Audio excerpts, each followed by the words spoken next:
దుఃఖ సమయాల్లో దేవుడి మీద ఆధారపడటం నేర్చుకుండు.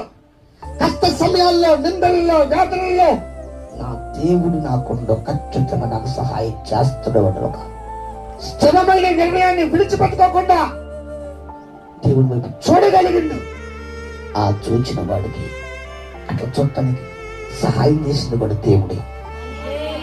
ఆ సహాయం చేయబడ్డ అతనికి సహాయం చేసిన వాడు ఏం చేసిన తెలుసా? ఒక రోజున అధికారిగా నియమిస్తే ఈ కాదన్న వాళ్ళు, వద్దనుకున్న వాళ్ళు, అనవసరం అనుకున్న వాళ్ళు, నెట్టి వేసిన వాళ్ళు, శ్రమలకు అప్పగించిన ఐగుప్తు కమ్మిన వాళ్ళు ఏం చేశారంటే ఒకరోజు తిండికి, ఆహారానికి అక్కడికి వచ్చారు. ఇప్పుడు నీకు ఒకటి తెలుసాయా? నేను నాకే నేను ఫస్ట్ విత్తనం వేస్తాం పొలంలో. ఏం తింటాం కొత్త